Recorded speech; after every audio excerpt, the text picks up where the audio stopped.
हाँ बच्चों, हम कक्षा 10 की विज्ञान का चैप्टर नंबर 3 कर रहे थे और पिछली वीडियो में हमने NaCl का बनना देखा था। आज हम देखेंगे इस वीडियो के अंदर MgCl2 का बनना। ठीक है, तो MgCl2 के बनने को देखने से पहले हम इनके बारे में कुछ चीज़ें देखते हैं। देखिए बच्चों, मैग्नीशियम जो होता है का परमाणु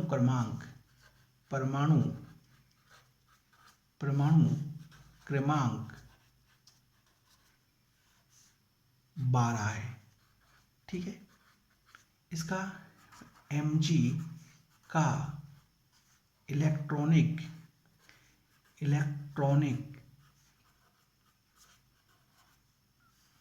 विन्यास 2 और 2 है। ठीक है, अर्थात इसकी K सेल में 2 इलेक्ट्रॉन होते हैं, L में 8 होते हैं और M में 2 इलेक्ट्रॉन होते हैं। तो हम कह सकते हैं कि मैग्नीशियम के बाहरी कोश में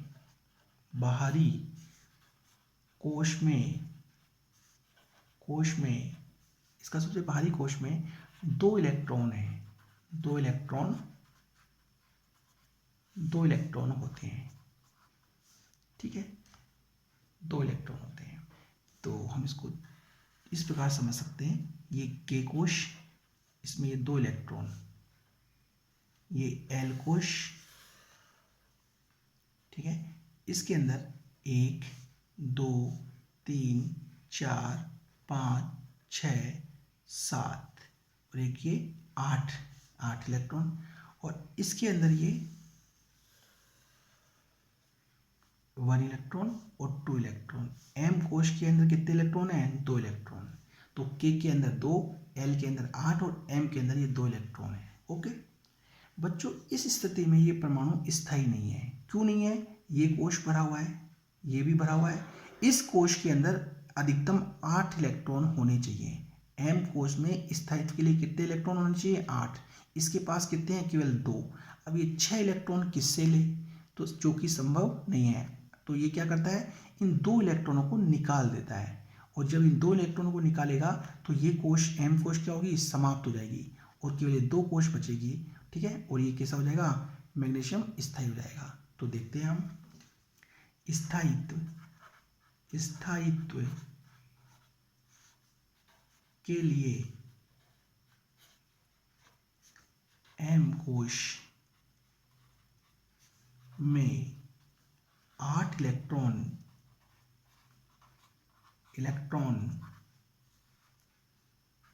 चाहिए। इस एम कोश में 8 इलेक्ट्रॉन चाहिए, जो संभव नहीं है।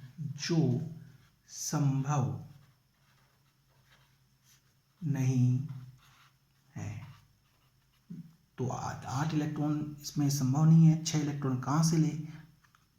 अतः यह एम कोश से 2 इलेक्ट्रॉन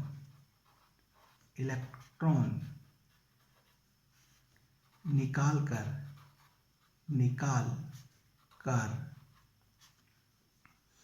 कर एम कोश को समाप्त कर देता है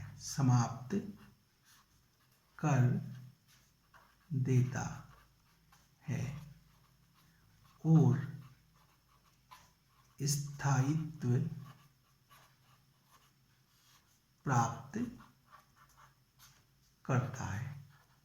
स्थायित्व प्राप्त करता है। ठीक है, देखिए, स्थायित्व के लिए एम कोश में 8 इलेक्ट्रॉन चाहिए, जो संभव नहीं है। अतः एम कोश के 2 इलेक्ट्रॉन को निकालकर एम कोश को समाप्त करके स्थायित्व को प्राप्त करता है। कैसे? देखिए, यहाँ पे ये इसके 2 इलेक्ट्रॉन, ठीक है, ये इसके 1 2 3 4 5 6 7 8 इलेक्ट्रॉन, और ये इसकी सबसे आउटर मोस्ट सेल बाहरी कोश में 2 इलेक्ट्रॉन हो गए। कंप्लीट। अब ये क्या करता है? देखिए, -1 इलेक्ट्रॉन, -2 इलेक्ट्रॉन, दो इलेक्ट्रॉन्स को क्या करेगा, ये निकाल देता है। दो इलेक्ट्रॉन को निकालेगा तो देखिए अब ये क्या होगा,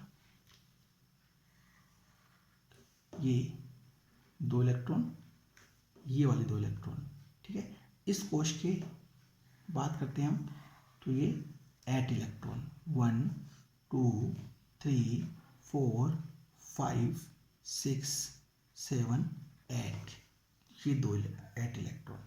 इस कोश में से दो इलेक्ट्रॉन निकाल दिए तो ये कोश क्या होगी, समाप्त। तो इस प्रकार अब कितनी कोश रह गई, दो इलेक्ट्रॉन, और दोनों कोश क्या है, भरी हुई है, तो ये क्या है, परमाणु स्थायी है। लेकिन यहाँ देखें तो ये क्या था, Mg, ठीक है, और यहाँ इलेक्ट्रॉन को ये निकाल दिया तो ये क्या बन गया, Mg प्लस आयन, +2 आयन में बदल गया। करेक्ट। देखिए बच्चों,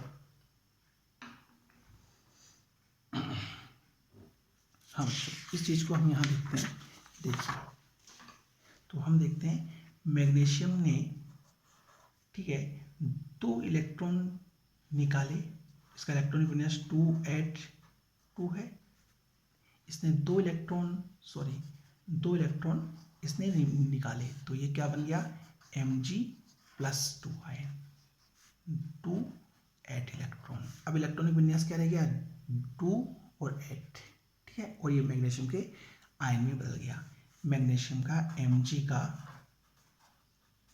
परमाणु, ठीक है, और ये मैग्नीशियम का Mg+2 आयन, ठीक है। देखिए बच्चों, हाँ बच्चों, अब हम Cl- का बनना देखते हैं। बनना तो क्लोराइड आयन का बनना हमने अभी पिछली वीडियो में देख लिया था, तो अब बताने की आपको जरूरत नहीं है।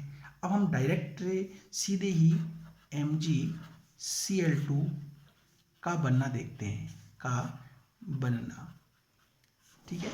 देखिए बच्चों, ये मैग्नीशियम है, ठीक है। मैग्नीशियम के बाहरी कोश में ये दो इलेक्ट्रॉन होते हैं, करेक्ट। अभी हमने देखा इसके, ये क्लोरीन है, क्लोरीन, ठीक है। इसके बाहरी कोश में 7 इलेक्ट्रॉन होते हैं, ये 7 इलेक्ट्रॉन,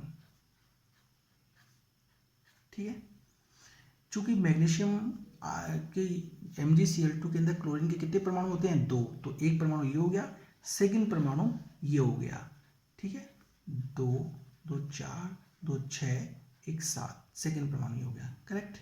जब मैग्नीशियम का एक परमाणु क्लोरीन के दो परमाणुओं से जब क्रिया करता है, जब मैग्नीशियम का एक परमाणु क्लोरीन के इन दो परमाणुओं से जब क्रिया करता है तो एक इलेक्ट्रॉन इसको स्थानांतरित करता है, ठीक है, और एक इलेक्ट्रॉन ये इसको स्थानांतरित करता है। इस प्रकार ये एक इलेक्ट्रॉन का स्थानांतरण करता है, ओके। जब ये इस प्रकार इलेक्ट्रॉन का स्थानांतरण को करता है तो देखिए ये मैग्नीशियम Mg+2 आयन में बदल जाएगा। इसने दो इलेक्ट्रॉन दिए तो Mg+2 आयन के अंदर चेंज हो गया, और इन क्लोरीन ने एक एक इलेक्ट्रॉन ग्रहण किया तो हम इसको इस प्रकार लिख सकते हैं, ब्रैकेट के अंदर Cl 2 4 6 7 और एक इलेक्ट्रॉन ये वाला, ठीक है। क्योंकि हम यहाँ 2 लगा दें, दो परमाणु है इसलिए 2 लगा दिया, और दोनों ने एक एक इलेक्ट्रॉन ग्रहण किया तो हमने इसलिए लगा दिया -2, करेक्ट। तो इस प्रकार मैग्नीशियम किस में बदल गया, मैग्नीशियम के आयन, धन आयन में। क्लोरीन किस में बदल जाते हैं, क्लोरीन के ऋण आयन में। ये दोनों आयन एक दूसरे को क्या करते हैं, आकर्षित करते हैं, ठीक है, क्योंकि धन आयन ऋण आयन आकर्षित करेंगे, इस आकर्षण से इनमें एक प्रकार का बॉन्ड बनता है, ठीक है। इसमें इन दोनों के बीच में ये बॉन्ड बनता है, इस बॉन्ड को कहते हैं हम आयनिक बंध, आयनिक बंध कहते हैं, ठीक है, बंध। इस बंध के कारण ये दोनों क्या होते हैं, आपस में जुड़ जाते हैं और MgCl2 बनाते हैं, जुड़कर बंध, ठीक है, MgCl2 का फॉर्मेशन करते हैं।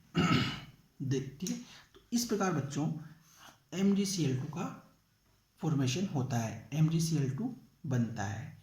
क्योंकि ये MgCl2 दो आयनों के बीच अभिक्रिया से बना है, इसलिए हम इसको कहते हैं आयनिक यौगिक, आयनिक यौगिक कहते हैं, ठीक है। इसकी परिभाषा हमने पिछली वीडियो में बता दी थी। तो ये होते हैं आयनिक यौगिक। देखिए बच्चों, हाँ बच्चों, एग्जाम में कई बार आता है, एग्जाम में प्रश्न कि MgCl2 के बनने को समझाओ। ठीक है, तो ये है MgCl2 आयन का बनना। इसको हम एक डायग्राम के बेस पे देखना चाहें तो हम डायग्राम के बेस पे भी इसको देख सकते हैं। ठीक है, देखिए बच्चों, इसको डायग्राम के बेस पे देखें तो देखिए Mg 1 2 1 2 3 4 5 6 7 8, ये 8 इलेक्ट्रॉन, और उसकी के कोश के अंदर ये आपके हो गए 2 इलेक्ट्रॉन। ठीक है, ये 2 इलेक्ट्रॉन, ये क्या है, Mg का परमाणु। करेक्ट। अब हम क्लोरीन के परमाणु की बात करते हैं। देखिए प्लस, ठीक है, तो 2 इलेक्ट्रॉन, ठीक है, 1 2 3 4 5 6 7 और एक इलेक्ट्रॉन। फिर और देखते हैं 1 2 3 4 5 6 7, ये 7 इलेक्ट्रॉन। ठीक है, ये क्लोरीन का दूसरा परमाणु। 1 2, ये के कोश के अंदर 8 इलेक्ट्रॉन, 1 2 3 4 5 6 7 8, और एक एल कोश के अंदर 1 2 3 4 5 6 7, ये 7 इलेक्ट्रॉन। तो ये दोनों क्या हो गए, क्लोरीन के परमाणु, Cl के परमाणु। करेक्ट। ये मैग्नीशियम का परमाणु एक इलेक्ट्रॉन इसको देगा, एक इलेक्ट्रॉन इसको देगा, इलेक्ट्रॉन का स्थानांतरण करेगा। ठीक है, इलेक्ट्रॉन का स्थानांतरण इनको करेगा। जब इनको इलेक्ट्रॉन का स्थानांतरण करेगा तो फिर क्या सिचुएशन होती है वो हम यहाँ देखते हैं। देखिए बच्चों, तो ये क्या होगा, 1 2, और ये सेल के 2 इलेक्ट्रॉन। अब सेकेंड सेल के 1 2 3 4 5 6 7 8 इलेक्ट्रॉन, ये वाले ये हो गए, ये सेल समाप्त हो गई। देखिए फिर आगे,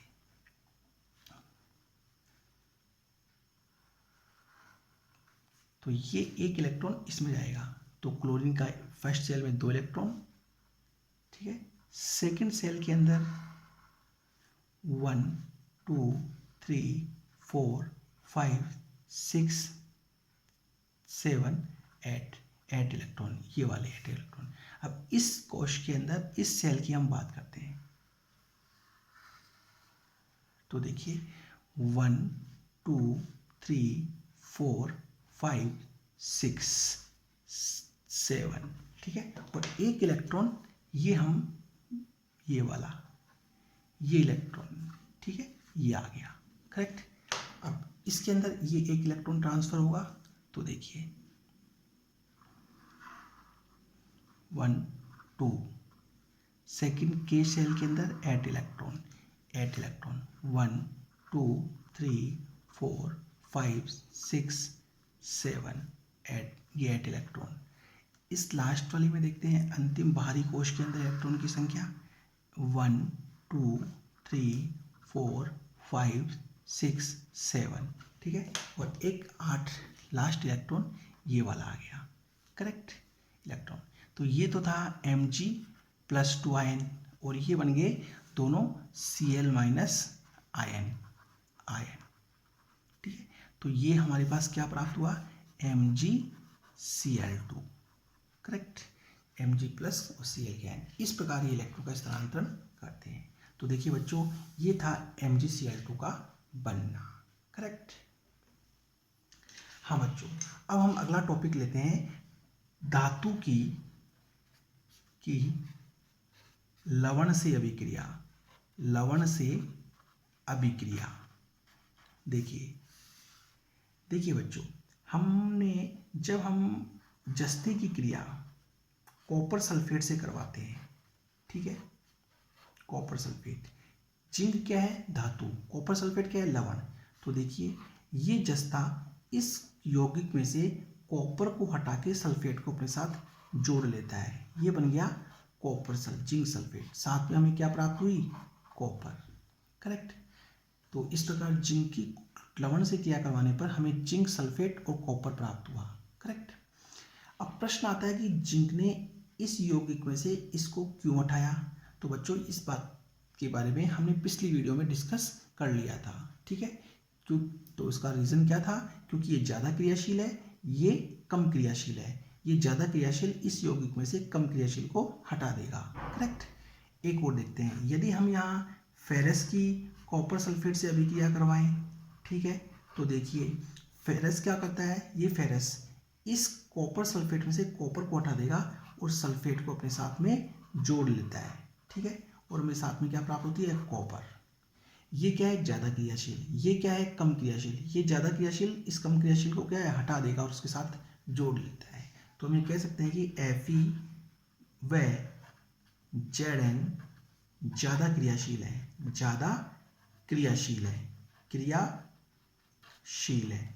देन Cu कम क्रियाशील है, कम क्रियाशील, क्रियाशील होता है। ठीक है। अब यदि हम मान लीजिए कि हम कॉपर की क्रिया हम फेरस सल्फेट से करवाएं, FeSO4 से करवाएं, तो हम देखेंगे कि इन दोनों के बीच में कोई अभिक्रिया नहीं होगी, क्योंकि ये कम क्रियाशील है, ये ज़्यादा क्रियाशील है। ये कम क्रियाशील इस ज़्यादा क्रियाशील को नहीं हटा पाएगा और कोई अभिक्रिया नहीं होगी, कोई अभिक्रिया नहीं होगी, नहीं होगी। ठीक है। तो देखिए बच्चों, ये थी आपकी धातु की लवण से अभिक्रिया। इसके बारे में पहले पिछली वीडियो में हमने डिटेल में डिस्कस कर लिया था, अतः आप वहाँ से इससे पहले वाली वीडियो देख सकते हैं। ठीक है, देखिए बच्चों। हाँ बच्चों, अब हम यहाँ देखते हैं धातुओं की, नया टॉपिक हमारा धातु की सक्रियता श्रेणी। धातुओं की सक्रियता श्रेणी क्या होती है? तो देखिए बच्चों, पहले हम इसकी परिभाषा लिखेंगे, देखते हैं। वह श्रेणी जिसमें धातुओं को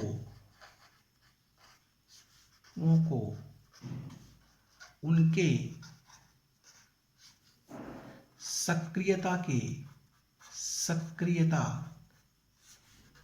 घटते क्रम में व्यवस्थित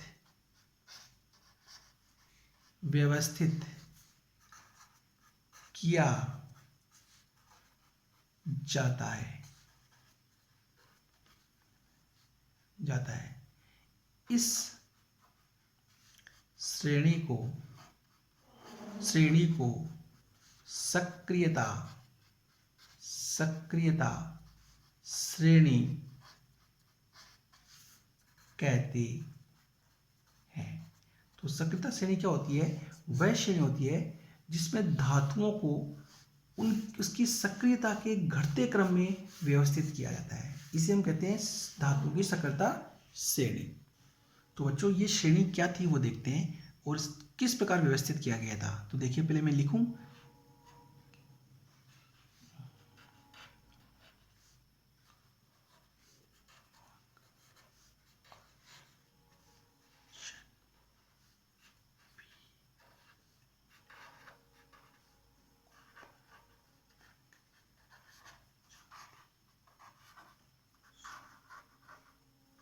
देखिए बच्चों ये होती है सक्रियता श्रेणी। सबसे ज्यादा क्रियाशील होता है ये पोटेशियम, सबसे ज्यादा क्रियाशील होता है ये। ओके। और सबसे कम क्रियाशील होता है ओरम, सबसे कम क्रियाशील सबसे कम क्रियाशील होता है। सबसे ज़्यादा पोटेशियम, पोटेशियम से कम क्रियाशील सोडियम, सोडियम से कम क्रियाशील कैल्शियम, कैल्शियम से कम क्रियाशील मैग्नीशियम, मैग्नीशियम से कम क्रियाशील एल्युमिनियम, एल्युमिनियम से कम क्रियाशील जिंक और जिंक से कम क्रियाशील फेरस, फेरस से कम लेड, लेड से कम कॉपर, कॉपर से कम मरकरी, मरकरी से कम सिल्वर और सिल्वर से कम ओरम होता है। ठीक है, ये होती है बच्चों सक्रियता श्रेणी। तो हम लिख सकते हैं सक्रियता के घटता क्रम। ठीक है, ये सक्रियता का क्या है, घटता हुआ क्रम होता है। देखिए बच्चों, हाँ बच्चों यहाँ पे आप H और इंक्लूड कर लीजिए, सॉरी। देखिए बच्चों, ठीक है, हाँ बच्चों, इस सक्रियता श्रेणी के बारे में अब हम डिटेल में हम अगली वीडियो के अंदर करेंगे। तो ये वीडियो आपको पसंद आई हो तो प्लीज़ इसे सब्सक्राइब और लाइक जरूर करिएगा, जिससे कि हम समय पर अगला टॉपिक आपको उपलब्ध करवा सकें। ठीक है बच्चों, थैंक यू।